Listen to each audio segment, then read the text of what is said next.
które ja zakupiłam w 2025. Ja. Trafiły do mojej kolekcji, do mojej. To dostanie jedną z tych miniaturek, a że są 3, no to 3 pierwsze osoby otrzymają te miniaturki. Gorszy całoroczny dla mnie to jest Kenzo L'Elephant.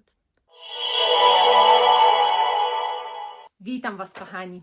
Przychodzę z karteluszką, bo dzisiaj podsumowanie roku i przychodzę do mojej perfumowej szafki.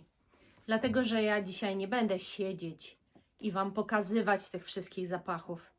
Ja dzisiaj mam taki plan, żeby po prostu na bieżąco, odpowiadając na jakieś pytania, pokazywać.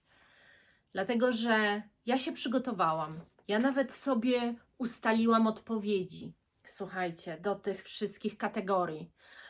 Ale następnego dnia już miałam ochotę wpisać tu co innego. Dlatego myślę, że część, którą tu wpisałam, jak najbardziej pewnie się zda, a inna część może zmienię zdanie i pokażę Wam totalnie co innego.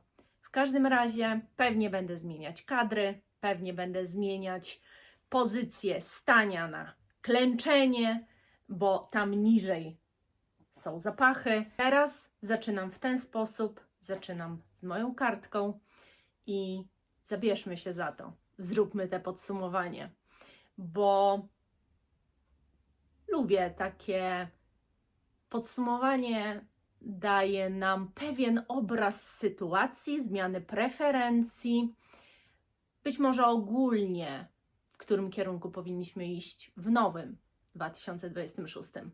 Więc jeżeli chcecie takie podsumowanie według kategorii, które ja tu sobie wypisałam, możecie zrobić również razem ze mną. Do tego Was zapraszam.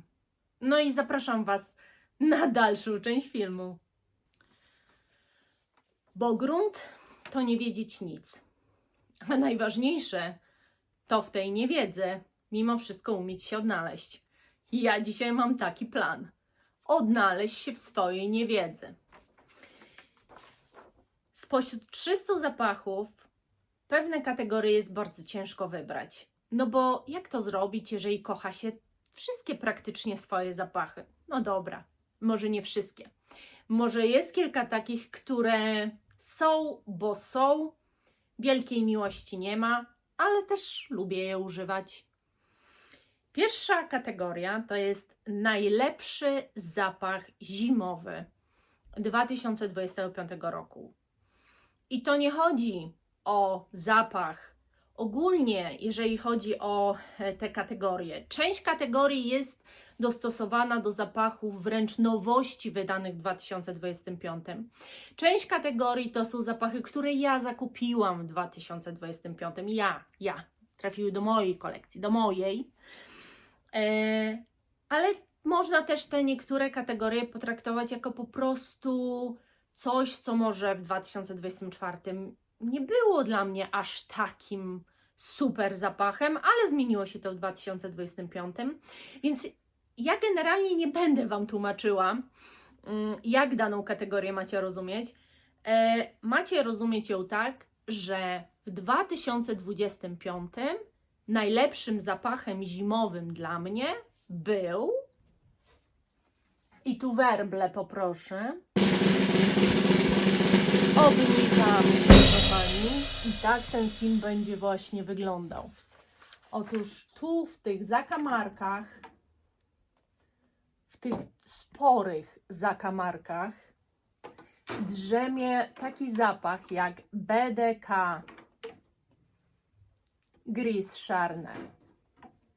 Ja nie wiem, czy to kogoś zdziwi, czy to nikogo nie zdziwi, ale dla mnie ten zapach to jest kwintesencja mojego zimowego zapachu w tym roku. Jak wiecie, rok się zaczyna zimą i rok się zimą kończy.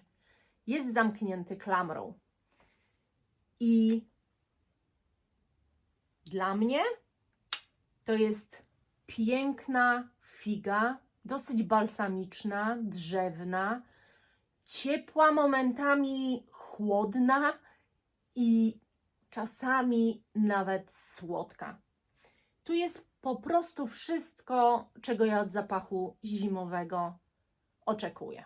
No i teraz mogłabym Wam powiedzieć tylko o tym zapachu, no bo w końcu chodzi o zapach najlepszy. Ale czy ja chcę tylko Wam o tym powiedzieć? No nie bardzo. Dla mnie również kwintesencją takiego zapachu jest The Lover's Tale od Franceski Bianchi, bo ja lubię dym. Ale też lubię tę moc, lubię to, że ja nie muszę korka otwierać, żeby już czuć po prostu ten zapach. On jest mocny. Jest po prostu przepiękny. To jest zapach, który kompletnie mnie oczarował, słuchajcie.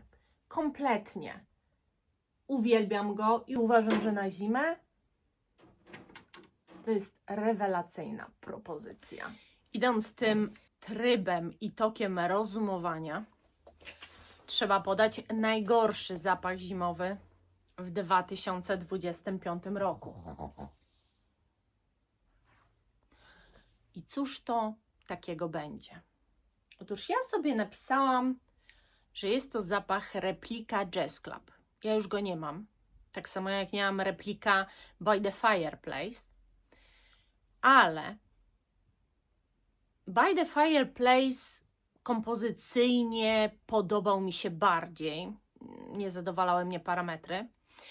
W Jazz Club było trochę lepiej z parametrami. I muszę nawet powiedzieć, zużyłam miniaturkę, i muszę nawet powiedzieć, że pod koniec nawet się z tym w miarę lubiłam.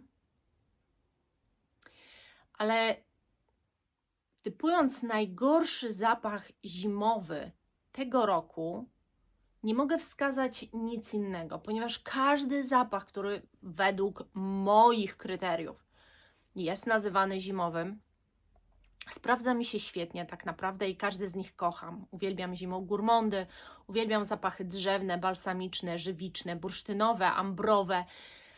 Kocham zapachy, które są gęste, ciężkie, a Jazz Club taki nie jest. Jazz Club jest zbyt delikatny, brakuje charakteru, jeżeli już to dobrze, żeby był przyprawowy, a jak nie jest przyprawowy, tylko jakiś bardziej drzewny, to żeby ta drzewność też miała lepszy wydźwięk. Dla mnie tam tego zabrakło. Oprócz tego nie jest to zapach w żaden sposób wyjątkowy. A umówmy się, w 2026 będę poszukiwać tylko wyjątkowych kompozycji.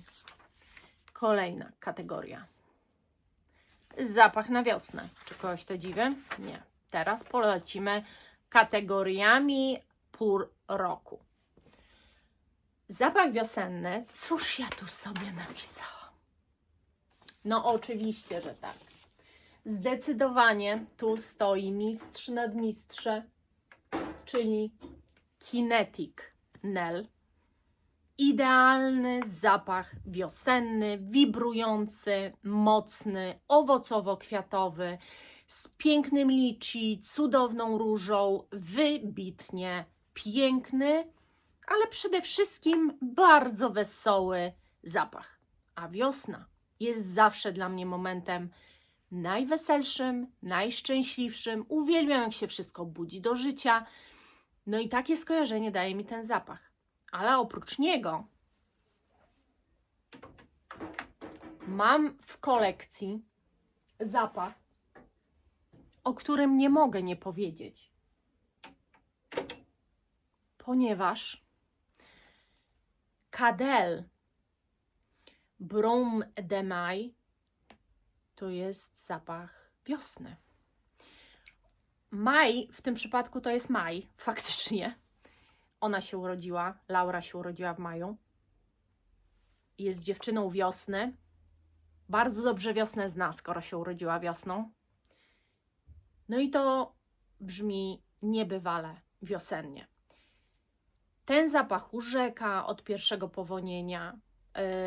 To są kwiaty lekkie, wręcz takie, gdzie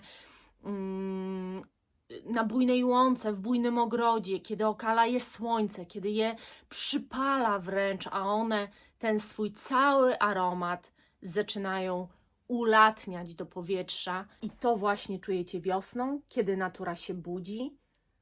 I to jest kwintesencja wiosny. Najpiękniejszy zapach wiosenny, jaki możecie sobie wyobrazić i zamknąć w butelce. To jest Cadel, Brume de Mai. Najgorszy zapach wiosenny. No generalnie, jak coś jest najgorsze, to raczej nie ma już tego w mojej kolekcji, bo się pozbyłam.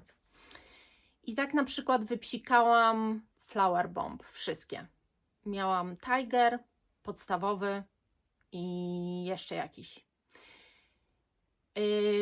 To jest po prostu zapach ładny, ale dla mnie najgorszy, dlatego że on jest nawet dosyć wesołym zapachem. Nie chciałabym nikogo z Was urazić, bo wiem, że moje widzki, moi widzowie bardzo lubicie ten zapach. I też nie mogę się dziwić, bo kompozycja jako kompozycja to jest bardzo podobna kompozycja, bardzo podobny vibe do Prady, którą przecież lubię, i do Born in Roma Valentino. No może Born in Roma najdalej jest, bliżej jest może do Prady faktycznie. W każdym razie nie mam tej takiej wibracji, ani jest też tam za słodko jak na wiosnę. Nie ma takiego wajbu jakiegoś przełamania kwasowości albo chociażby drzewności, który na przykład ma już Alive i mógłby być super zapachem wiosennym dla mnie. Niektórzy go odbierają na zimę. Dla mnie to jest wiosna, lato, ale wiosna nawet bardziej. Tu brakuje mi po prostu czegoś charakternego, czegoś, co mnie, wiecie, wiosną tak samo pobudzi do życia, jak ta przyroda, która się budzi. Flower Bomb nie ma dla mnie żadnych parametrów. Wiem, że niektóre piszecie, że są genialne. Na mnie żadnych. Więc dla mnie jest to najgorszy zapach. Najlepszy zapach letni 2025. Zerknę. Ach, tego byłam pewna. Ale ten drugi, tego też byłam pewna. Oczywiście, poczekajcie, może tak. Najpierw zaczniemy od tego.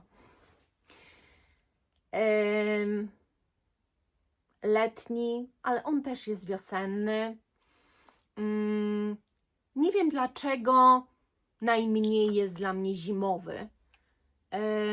To jest zapach po prostu szczęścia, słońca, tej brzoskwini dojrzewającej, tej plaży wręcz. Jest tu zamsz, ale to jest ten zamsz z tej torby plażowej. Wiecie, że wydźwięk całego tego zapachu to jest taki letni, przyjemny, wspaniale noszący się i przede wszystkim moim zdaniem genialnie orzeźwiający zapach. I takim drugim genialnym zapachem letnim, naprawdę genialnym, jest Lovers in Pink Sherigana. Jako że mam teraz dwa zapachy Sherigana, to pozwolicie, że sobie tu troszkę remanent zrobię. Mam nadzieję, że wszystko to nie poleci. No to jest lato w butelce, tak jak i Sylwester w butelce. Impreza dobra na plaży. Ten zapach z Wami zostanie, ma ogromną moc, jest niezwykle wesoły, pobudzający. Letni, po prostu letni. Moim zdaniem must have wręcz. Kiedyś bym Wam powiedziała, że moim najwspanialszym zapachem letnim to jest Chanel Chance Tendre albo na przykład Versace Bright Crystal. A dzisiaj wymieniam tego typu zapachy, tego typu. Najgorszy zapach letni, tego zapachu też już nie mam. I to było Kenzo z tej linii Memories, która w ogóle wyszła chyba w 2024, tam wyszło 5 albo 6 zapachów. I ja miałam zapach, nawet nazwę nie zapamiętałam, Kor Azuki. Ten zapach wylądował u mojej przyjaciółki. To jest najgorszy zapach, jaki ja w ogóle kupiłam. Najgorszy. Jego w ogóle nie czuć. Muszę Wam powiedzieć, że moja przyjaciółka, jak ją zapytałam, czy go lubisz, no bardzo ładny zapach, no ale faktycznie, no taki zbyt delikatny. Wiecie, lubię eleganckie zapachy, lubię już teraz te przyskórne, lubię kiedy mi tańczy po skórze, kiedy gdzieś tam wchodzi w nozdrza. Ale prawda jest taka, że nie może też to być zbyt delikatne. To nie chodzi o to, żeby eksplorować zapachem resztę otoczenia, ale to dosłownie była woda, dla mnie nie pachnąca kompletnie niczym. Ona mówi, że coś tam jeszcze wyczuwa. Dla mnie ten zapach nie pachnie dosłownie niczym. Więc to był najgorszy zapach letni. Najlepszy zapach jesienny. Co ja tu napisałam w ogóle? Ach, no tak. Najwspanialsze zapachy jesienne, które bardzo mi się sprawdziły, które były po prostu idealnym moim wyobrażeniem zapachów jesiennych, to te dwa. Bois Blanc od Frappé oraz Sahara Anomalia Paris. Sahara 4800. Ja nie wiem, dla mnie kompozycje niby nie są odkrywcze, ale to nie chodzi chyba też o to, żeby one były jakoś wyjątkowo odkrywcze. Mają Wam dawać pewną, nawet nie emocje, ale muszą sprawić, że kiedy je nosicie danej pory roku, to macie takie poczucie, że wszystko gra,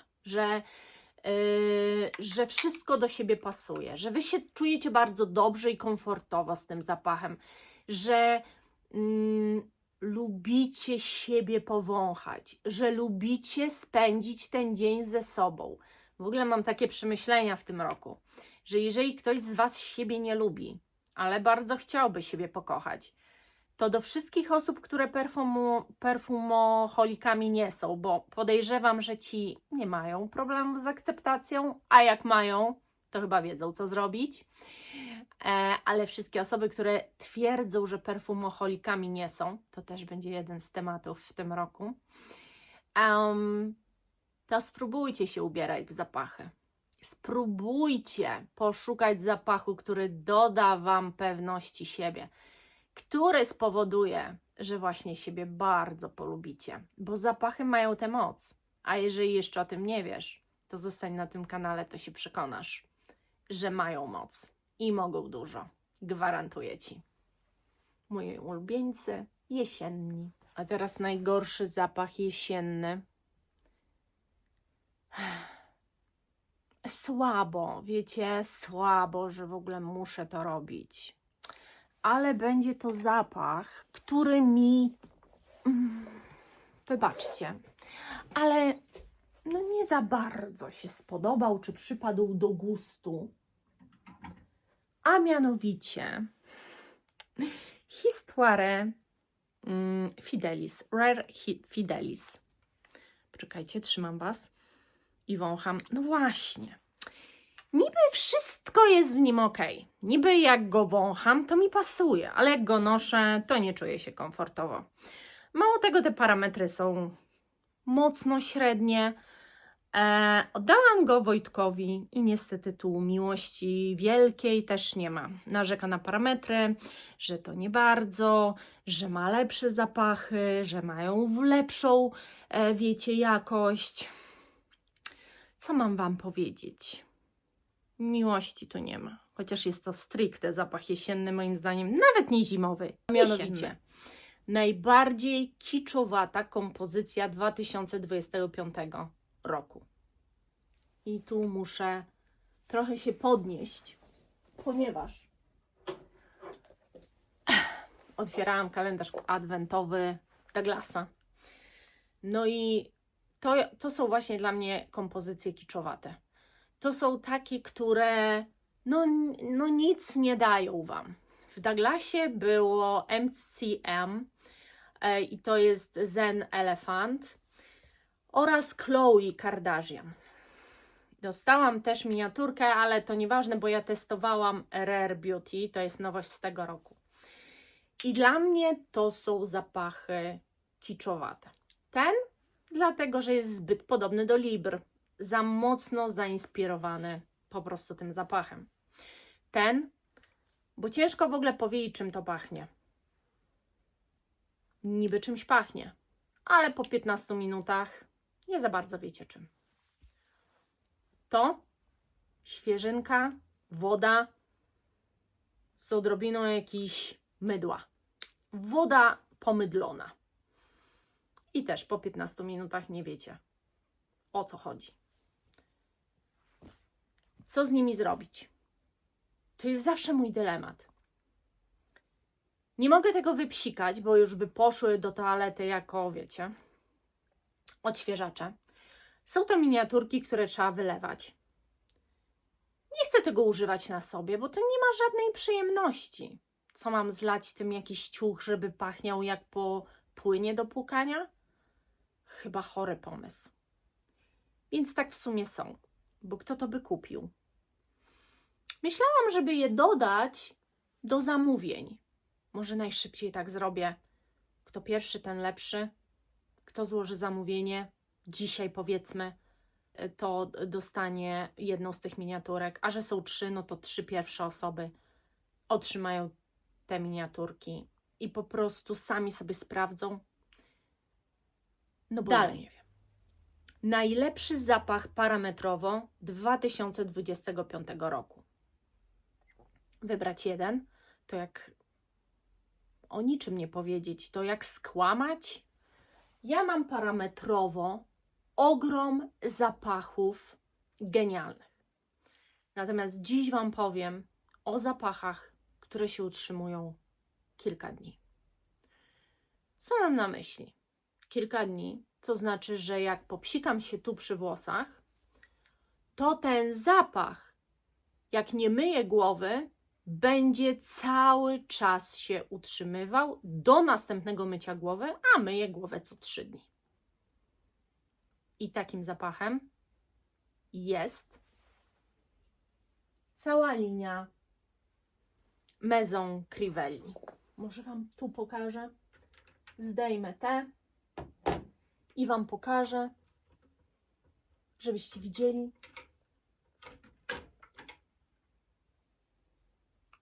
Boję się upuścić te flaszki, ale przybliżę Was. I tu jest Maison Crivelli. Cała ta linia to jest kosmos. Marka Amouage.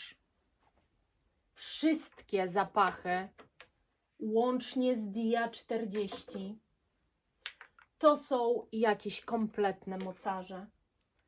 Dia 40, jak się popsikałam w Wigilię, to tak na drugi dzień świąt jeszcze czułam. Guidance, nikomu nie muszę przedstawiać, chociaż narzekacie na parametry, ja nie mogę. No i to jest killer i zabójca, również jakich mało. Naprawdę, jeżeli szukacie parametrowo, to muszę Wam powiedzieć, że te dwie marki mnie jeszcze nie zawiodły. Killerem są też poszczególne zapachy. Prawdziwym killerem jest też ten nowy zapach z Astrofin & Stella, Mont Santal. Prawdziwy killer, który zostaje z Wami na wiele dni. Prawdziwym też killerem, chyba nikogo nie zdziwię, jest Atkinson, ponieważ jest to Akigala i podejrzewam, że to ona odpowiada tu właśnie za tę trwałość. To są zapachy, którym inne zapachy mogłyby pozazdrościć. Ale czy chcą pozazdrościć? Nie wszystkie. Chcą pretendować do tego, żeby być killerami. Najgorszym. Parametrowo w 2025 jest Kenzo Memories. Ten zapach będzie chyba w kilku kategoriach wymieniony. Tak sobie patrzę. Nie, tylko w tych 2. Ale to i tak dużo. Ten zapach jest naprawdę porażką. Core Azuki. Nie polecam. Nie wiem jak inne, ale ten to jest dramat. I moim zdaniem nie ma osoby, która raptem zacznie go czuć. Bo po prostu to jest woda zmieszana dla mnie z niczym, a dla niektórych może z jakimiś kwiatami, ale to jak to trzeba się do tego doszukiwać, to po prostu ludzkie pojęcie przechodzi. Bo to nawet nie jest estetyka japońska. Japończycy też robią fajne parametrowo zapachy, sejmijaka na przykład. Więc ja nie wiem, jaka to jest estetyka. Ale no nie polecam. Kupę kasy i beznadzieja. Najlepsza całoroczna kompozycja 2025 roku. Boże, jaki ja miałam problem. No ale podjęłam decyzję. Ganymede od Marc-Antoine Barrois. Kiedy bym go nie nosiła, to zawsze brzmi tak samo. Nie ma znaczenia, czy jest mróz, czy jest gorąco. Jak jest gorąco, daje mi chłód, jak jest mróz, to jest przyjemnie skórzany po prostu. Zdaję sobie sprawę, że ten zapach na każdym może brzmieć inaczej. Niektórzy wyczuwają jakieś oponowo-benzynowe tematy. Nie ja, jestem szczęściarą i dla mnie to jest zapach całoroczny. Najlepszy zapach całoroczny. A najgorszy zapach całoroczny 2025 roku to chyba muszę wstać. A może nie, a może dam radę nie. Najgorszy całoroczny dla mnie to jest Kenzo L'Elephant. I nie mówię tu o nim dlatego, że to jest najgorszy zapach. To jest piękny zapach. Nosiłam go w pierwszy dzień świąt, a przynajmniej chciałam, ale Dia 40 mocno się przebijała. Nie wiem, jak go wącham, to dosłownie nie można tu się przyczepić do niczego. No ale całoroczny? Jest jakaś osoba, która nosi słonika całorocznie? Ja do nich nie należę. Dla mnie to jest najgorszy zapach całoroczny. Gdybym miała mieć tylko ten, to bym nie miała przez większą część roku co nosić. Więc to może być tylko zapach dodatkowy. A na pewno nie główny i moim zdaniem absolutnie nie signature scent. Chociaż, no jak ktoś się uprze, no to przecież z tym nic. Następne to jest najbardziej wyjątkowa kompozycja 2025 roku. I tu mam dwie. Nie wiem, czy jakoś tym zdziwię w ogóle. Filippo Sorcinelli, Nail Journal Nelora oraz Aedes. De Venustas Cafe Tabak. Dla mnie to są najbardziej wyjątkowe kompozycje w całej mojej kolekcji. Nie ma drugiej takiej i nie ma drugiej takiej. I mogę mieć tytoniowych kompozycji ileś w kolekcji, ale żadna nie dorówna się do tego zapachu. Słuchajcie, dla mnie najważniejszą obecnie rzeczą, jaka jest w zapachu, to jest głębia. Głębia zapachu oznacza, że są różne fazy. Jest jakiś początek, jest jakiś środek zapachu i jest jakieś zakończenie, kiedy się ułoży. Niekoniecznie to musi oznaczać, że wszystkie fazy muszą być dla mnie komfortowe. Muszą być jakieś, muszą mnie w coś wprowadzać.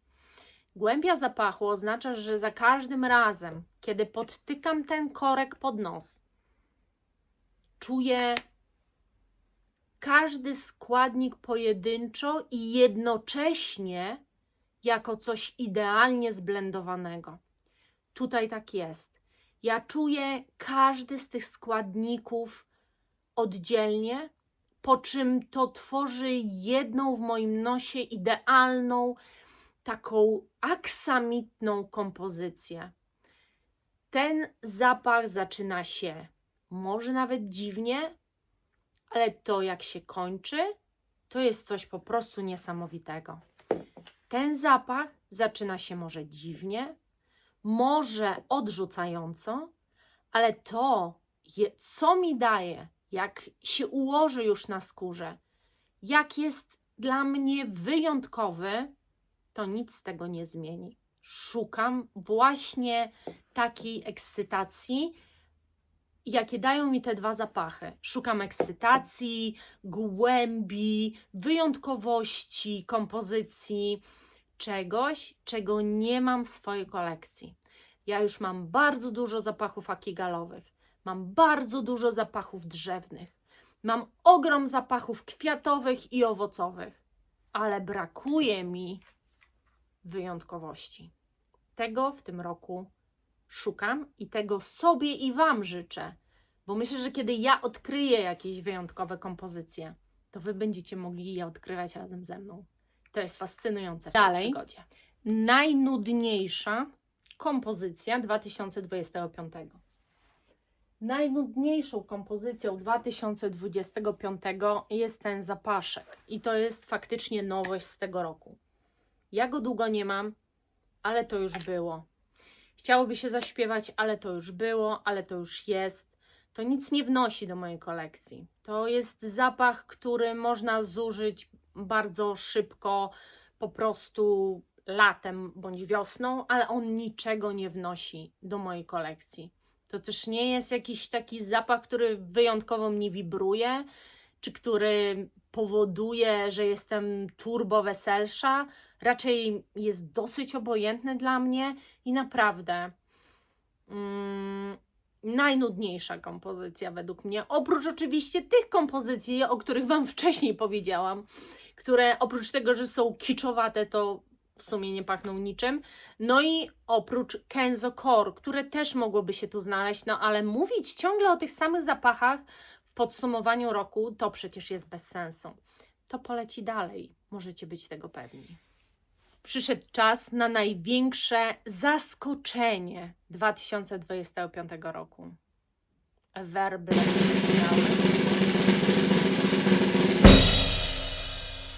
Na pewno takimi zapachami to jest Ferragamo Fiamma.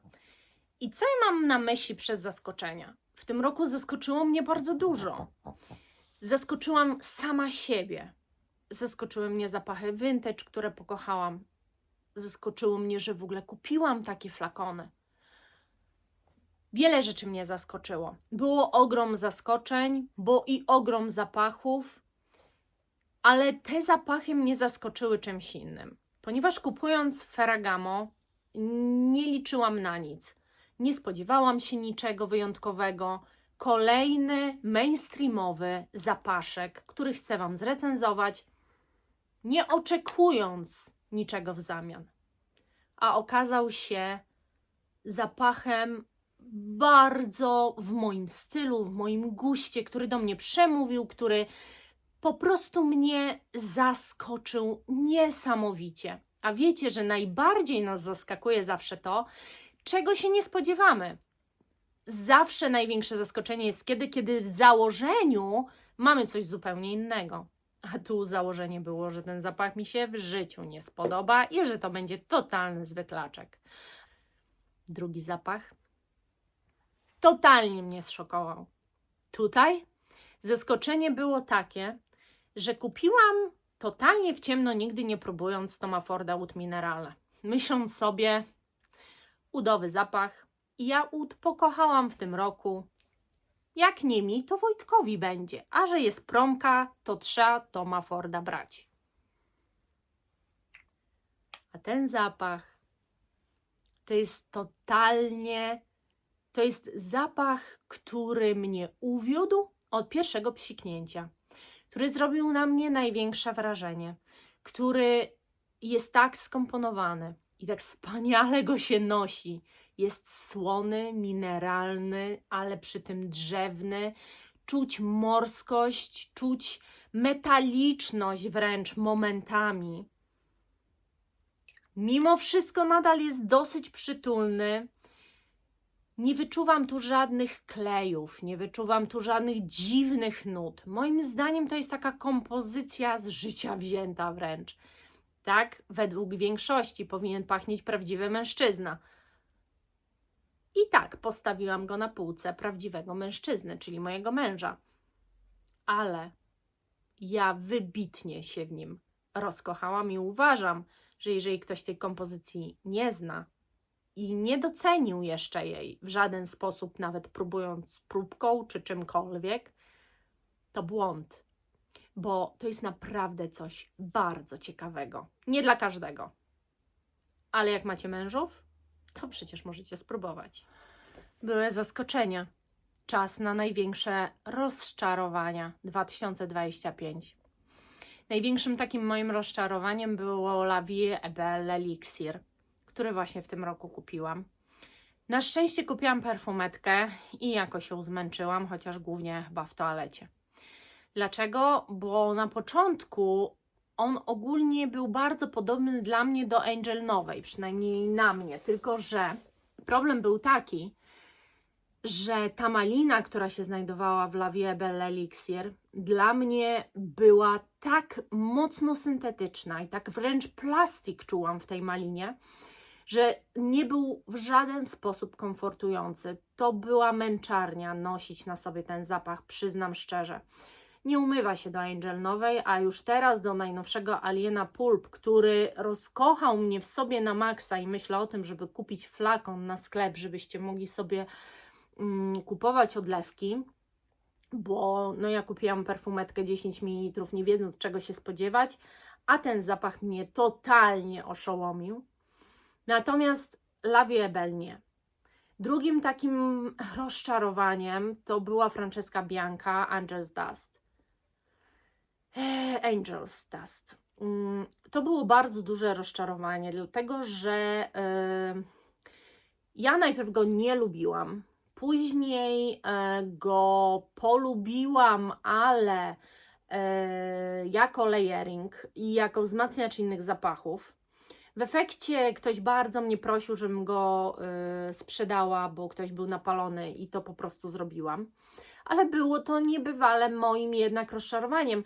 Głównie znajduje się to tutaj jako rozczarowanie, dlatego że Francesca Bianchi na żadnym innym etapie zakupów, tak naprawdę w ciemno, mnie nie rozczarowała. Mam 4 zapachy Franceski. Wszystkie stoją tu. Każdy z nich bardzo, bardzo lubię i naprawdę uważam, że są to kompozycje ultra niszowe w każdym słowa tego znaczeniu. Nie dla wszystkich, ale mnie urzekły i uwiodły. A ta nie, dlatego jest takim największym rozczarowaniem. Chyba głównie dlatego, że to jest Francesca. No i kolejnym rozczarowaniem to jest już końcówka roku. Na live'ach Wam pokazywałam, że przyszedł flakon ostatni haul, jaki zrobiłam. Czy nawet w haulu Wam nie pokazywałam, tylko na którymś live'ie pokazałam, że przyszło. Ogromne rozczarowanie. Wiecie, jak mam kosmik, więc się spodziewałam po tym zapachu, że będzie równie wesoły, przyjemny, taki rozweselający, trochę może wibrujący, w tym sensie. Ogromnie się rozczarowałam, dlatego że dla mnie to jest naprawdę zapach męski, aromatyczny, dosyć zielony, bardzo silnie świeży, ale w żaden sposób nie brzmi kobieco, na żadnym z etapów moim zdaniem, cały czas brzmi jednostajnie. I o ile kosmik już praktycznie nie mam, bo żeście go wykupili, no to Moon pewnie też pójdzie po prostu sobie dalej, może któraś z Was go zechce, a jak nie, no to dam Wojtkowi, może latem go jakoś zużyję, ale mam nadzieję, że któraś z Was go po prostu weźmie, albo ktoś z Was go weźmie i będzie się nim cieszył. Więc robię podsumowanie, a jednocześnie już sprzedaję Wam zapachy. Wiecie, o co chodzi? Ja po prostu jestem w tej handlowej chyba atmosferze cały czas. Nie wiem, o co chodzi. W każdym razie to jest największe rozczarowanie 2025. Jedne z. Podałam 3. Największe odkrycie 2025, ale w przypadku marek, nawet nie jako zapachów, bo to by było trochę może bez sensu, w moim przypadku oczywiście, ale postanowiłam podzielić się z Wami odkryciami marek. Pewną takim totalnym odkryciem jest Anomalia. Nigdzie o tej marce nie słyszałam, nikt o niej kompletnie nie mówił i o takich markach Wam dzisiaj powiem, bo po prostu o czymś, co odkryłam, ale gdzie o tym się kompletnie nic nie mówi. Więc Anomalia zdecydowanie jest moim odkryciem tego roku i o tej marce się nie mówi. Ja mam 3 zapachy, na wishliście jeszcze 3. Podoba mi się tam prawie wszystko. Można pójść z torbami, bo zapachy są drogie. Moim odkryciem jest też marka Frappé. Nic, nigdzie nie słyszałam o tej marce, absolutnie. Natomiast moim zdaniem nie jest to nieznana marka. W przeciwieństwie do Anomalii, która jakby w Polsce dopiero raczkuje. Frappé moim zdaniem jest to bardzo stara marka, która ma swoich odbiorców, ale ja nigdy w życiu o niej nie słyszałam. Więc moim odkryciem jest Frappé. Ja się czaję w tej marce na jeszcze tyle zapachów, że nie macie pojęcia. Naprawdę i wszystkie chciałabym kupić w ciemno, w ogóle nie próbując. Mam tak ogromne zaufanie do tej marki. Moim odkryciem tego roku jest też marka Theo Cabanel. I powiem Wam szczerze, że nie wiem, czy mogę powiedzieć moim odkryciem, bo to wszystko się zaczęło za sprawą Kasi, serdecznie Cię pozdrawiam, która napisała do mnie wiadomość: Marta, przewąchałam pewien zapach, zakochałam się. No i przysłała mi też chyba link na Elixie do tego zapachu. Bardzo długo się nad nim zastanawiałam, w końcu się zdecydowałam. Później na koniec roku kupiłam jeszcze 2. Różnie możecie je odbierać. To są wyjątkowe kompozycje, czuć jakość składników. Ja Theo Cabanel, oprócz tych, co mam, przetestowałam jeszcze, bo od dziewczyny, od której kupiłam ten właśnie Olala, najbardziej znany i najbardziej pożądany w ogóle zapach tej marki, dostałam jeszcze próbki i tam mi się podobał każdy zapach. Jest to też marka, której nie boję się kupować w ciemno. To o czymś świadczy, nie? No i na koniec Filippo Sorcinelli. Wszystkie zapachy kupiłam w ciemno. Jest to marka, o której mówi się na TikToku, ale nie mówi się za bardzo na YouTubach. Zbyt kontrowersyjna, może zbyt dziwna. Okej. Ten zapach z kuzami bardzo dobrze jest znany. Bardzo dobrze też się sprzedawał, moim zdaniem, bo sporo go nie ma. No i jest to po prostu piękny zapach. Też Wam mówiłam, że bardzo panu Zubera się spodobał, nawet poprosił o nazwę. Podobny jest z Laskia Ciopanga, to jest piosenka w ogóle. Pianga. Równie przepiękny zapach. Dla mnie bardzo, bardzo do Cocaine od Frank Boclet podobny. No i tak naprawdę zapach, o którym Wam mówiłam, najbardziej wyjątkowy, który kupiłam jako pierwszy, zresztą ze względu głównie na flakon. Ale to by były takie moje odkrycia. To by były takie, największym odkryciem tak naprawdę jest Anomalia, bo o tym kompletnie nigdy nie słyszałam, po prostu byłam w Galilu, powąchałam i to było to. Najgorsza nowość 2025. No to znowu dla mnie Moon i dla mnie oczywiście też te DKNY. No to jest najgorsze, co ja w ogóle testowałam w tym roku. I oczywiście mówimy o tym, co ja testowałam, a nie o tym, co zostało wydane.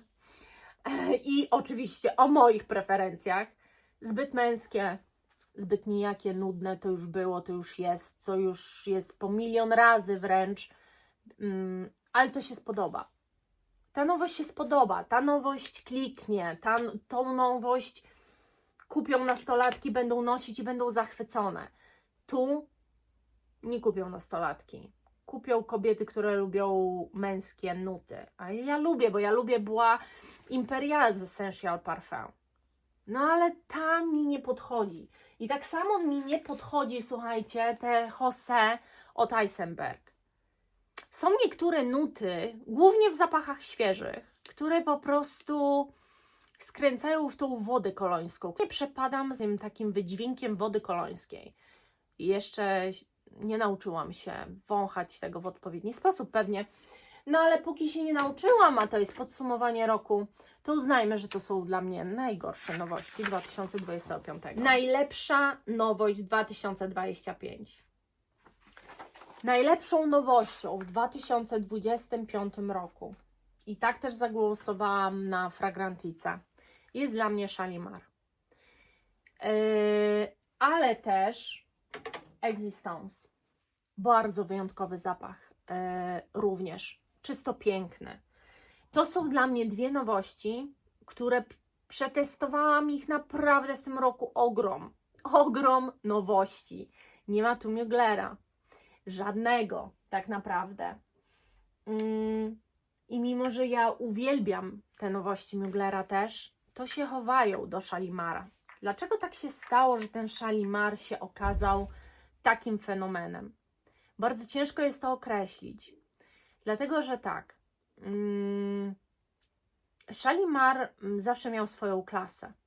Zawsze myślę, że też ma swoją renomę i historię. Ciągnie się też za tym zapachem taki mit, że jest zapachem trudnym i że jest zapachem bardzo silnie vintage'owym. I tak, ja mam dzisiaj zapach rumby. Dawniej Balenciagi zapach, dziś Tet Lupidus. I jest bardzo ta mydlaność zbliżona do szalimarowskiej mydlaności. To jest właśnie ten vintage'owy sznyt mydlany. Natomiast to, co oni zrobili tu, to wyszli naprzeciw nam wszystkim. Wyszli naprzeciw tym, którzy nie lubią Shalimara. Nie potrafią się do niego przekonać. I wyszli naprzeciw tym, którzy Shalimara kochają od lat. Bo jakbyście go nie wąchali, te DNA szalimarowskie, ta specyficzna mydlaność tu nadal jest. Najważniejsze, co zrobili, to nie zniszczyli tego odbioru ogólnego zapachu. Musicie przyznać, że Shalimar ma coś takiego w sobie. Ja wąchałam podstawowe EDP. Miałam odlewkę, którą zużyłam. I muszę przyznać, że jakbyśmy bardzo nie lubili vintage, nie doceniali vintage, nie czuli się w tym dobrze i komfortowo, to jest to sznyt elegancji. Zawsze będziemy odbierali tego typu zapachy przez pryzmat bardzo eleganckich, bardzo wykwintnych, na wyjątkowe okazje zapachy. I Shalimar tego nie utracił, mimo że dowalili wanilii, że zrobili z niego dosyć słodką kompozycję. W ogóle nie zepsuli tej magicznej esencji, dobrze, że nazwali l'essence, tej magicznej esencji, która daje wykwintność. Zrobili to genialnie i ja, kiedy testowałam ten zapach z odlewki, ja po prostu leżałam, ja nie mogłam uwierzyć, że można tak przepięknie podejść do zapachu Shalimara i zrobić coś tak cudownego, nadal pozostając w DNA szalimarowskim. Dla mnie jest to po prostu majstersztyk. Naprawdę uważam, że każdy powinien go poznać. Może nie każdy nadal go pokocha, ale każdy powinien go poznać, bo jest to coś przepięknego i zrobione z najwyższą starannością, co czuć na każdym kroku. A jeżeli chodzi o to, to tu będzie krótko. To jest 100 lat historii, wybaczcie mi, musiałam zrobić taki wywód. Tu będzie krótko. Amouage to umie. Amouage umie zaskoczyć. Wy myślicie, że się psikacie czymś dosyć zwykłym, ale poczekajcie.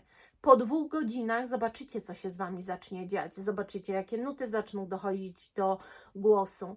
To jest magia pracy z takimi perfumami. Myślę, że to, co w niszowych perfumach nas najbardziej zachwyca, to ta zmienność. Mainstream nam nie daje aż takiego... Są niektóre zapachy, faktycznie, które się zmieniają. Znaczy, też może za dużo jest powiedziane, że się zmieniają. One się po ułożeniu po prostu wydają bardziej zblendowane. Nie wyczuwamy tak już poszczególnych nut. A tu dzieje się magia. A tu dzieje się coś niesamowitego. Bo tu nie jest kwestia niewyczuwania bądź wyczuwania poszczególnych nut. To jest kwestia idealnego przejścia w różne fazy zapachu. To jest zmiana I to nie dzieje się w 15 minut, tylko po 2 godzinach czujecie się już jak zupełnie wyperfumowana zupełnie innym zapachem. Fenomenalny zapach, naprawdę. Moim zdaniem każdy, kto go poznał, czyli Wy, moi kochani, zawsze mi piszecie, że ten zapach jest faktycznie wyjątkowy. A teraz czas na zapach wszechczasów. I co ja miałam na myśli, mówiąc o zapachu wszechczasów? Przecież ja mam mało jeszcze przewąchane. Ale na tyle, co mam przewąchane, jest jeden zapach, który moim zdaniem jest bezkonkurencyjnym póki co zapachem wszechczasów. I to nie jest Shalimar. Chociaż mogłoby tak być, ale jednak nie. Nadal zapachem wszechczasów moim zdaniem pozostaje i to się nie zmienia Maison Francis Kurkdjian Baccarat. I to nieważne, czy macie wersję extra, czy nie. Co brałam pod uwagę? Ano to, ile zapachów jest na tych nutach odwzorowywanych. W ilu zapachach czujecie ten sam cukier, tę samą słodycz, ten sam ambroxan, tak samo podany mek dębowy. W ilu zapachach czujecie nutę bakaratową, nawet jeżeli nie wyczuwacie jej od samego początku. Jest już nawet pojęcie nuty bakaratowej, co jest fenomenem. Jak mówimy nuta bakaratowa, to każdy wie, co to jest. Dlaczego jest też wszechczasów? Wydaje mi się, że na dziś jest niewiele osób, które tej nuty nie poznało. Może jej w jakiś sposób nie odróżniać, może nie wiedzieć, że to, ale nawet w tanich zapachach ta nuta jest. Ten wydźwięk jest. Więc niejako każdy z nas jest z tym zaznajomiony. Moim zdaniem zapach wszechczasów. Tu wymyśliłam taką kategorię, która jest głupia. I nie wiem, co z nią zrobić, ale ją przeczytam. Zgadzacie się? Przeczytam. Zapach roku 2025. Dlaczego ona jest głupia? No jest po prostu głupia. Bo jak można wybrać jeden zapach roku 2025? No, ale ja taki wybrałam. I myślałam, że się z tym nie zgodzę. Ale chyba się zgodzę. Żeby mi było łatwiej, wybrałam zapach, który wyszedł w tym roku. Po prostu. No. No i jest to dla mnie Pêche Mirage. Jak bardzo nie kocham Shalimara i go nie doceniam, to ten zapach po prostu daje mi energię, której wielokrotnie potrzebuję. Jest to zapach silnie na mnie wpływający, na moje samopoczucie. Takie zapachy zawsze będą wygrywały, chociaż to się zaczyna zmieniać. Zastanawiałam się też nad którymś z zapachów vintage, ale jednak stwierdziłam, że one nie wydane zostały w tym roku, a jakieś kryterium trzeba było przyjąć. I poza tym mam je krótko. Pêche Mirage Guerlain. Zapach 2025. Najtańszy zapach 2025. Pret-à-porter. Nie mam nic tańszego. Zapłaciłam za niego 20 zł. Czy macie zapach, który by to pobił? A może 17? Bardzo mało w każdym bądź razie. Więc jest to najtańszy zakup zrobiony w 2025. I szczerze, nawet się nie spodziewałam, że będę kupowała takie tanie kompozycje. Ja bardzo go lubię. Naprawdę. Lubię, jak moje ciuchy nim pachną. Fajnie się utrzymuje na ciuchach, na skórze nie. Ale na ciuchach? Petarda. Dalej, najdroższy zapach 2025 i najdroższy cały czas Baccarat Kilian, bo kosztuje 1000 zł za 50 ml. Baccarat, no i marka Anomalia, bo ona jest po 70 ml, czy 75. I pokażę Wam Anomalia. No i tak, to są najdroższe zapachy w mojej kolekcji. Czy będzie jeszcze drożej? Może i będzie. Chodzi mi jeden zapach po głowie, żeby go kupić. Jest bardzo drogi. ale muszę poczekać, bo jest bardzo drogi. No, a tak ogólnie, no to mam jeszcze 3 anomalii do kupienia. I chodzą mi po głowie, nie mogą z niej wyjść, więc chyba muszę je mieć. Ale na spokojnie mam swoje plany, pozbywam się jakichś flakonów i kupuję. A jak sklep będzie prężnie szedł, to będzie coraz więcej się pojawiało. Tak postanowiłam. Największa miłość moja 2025. Żeby coś nazwać miłością, to musiałam go mieć od początku tego roku 2025 i naprawdę musiał być w większości zestawień. Musi być w mojej głowie, musi to być zapach, którego nie wyobrażam sobie pozbyć się w jakikolwiek sposób. No i postanowiłam, że jednak drugi raz pojawi się ten zapach. Ganymed, Marc Antoine Barrois. Po pierwsze skóra, po drugie taka skóra, po trzecie to był zapach, który mnie rozkochał na zabój. Jak sobie przypomnicie pierwsze moje filmy, połowę roku, non-stop we wszystkich zestawieniach, jako top 10, jako top 5, cały czas wymieniany wszędzie. Była moja największa miłość, którą chciałam, żeby poznał każdy, nawet dawałam Agnieszce. Nie to, że mnie bolało, kiedy powiedziała, że na niej śmierdzi, tylko zrozumiałam, że no nie każdy musi go tak wyczuwać, że faktycznie on jest kontrowersyjny. Ale mimo tej kontrowersji całej, ja go po prostu pokochałam miłością wielką. I to jest naprawdę zapach, który stał się moją największą miłością 2025. Podeszłam do tego rzetelnie. Kończę. Mam nadzieję, że zrobiliście sobie te podsumowanie. Bardzo jestem ciekawa, przede wszystkim tych najważniejszych, tych zapachów u Was, które się okazały najlepszym odkryciem i najgorszym rozczarowaniem. Wiecie, o co chodzi.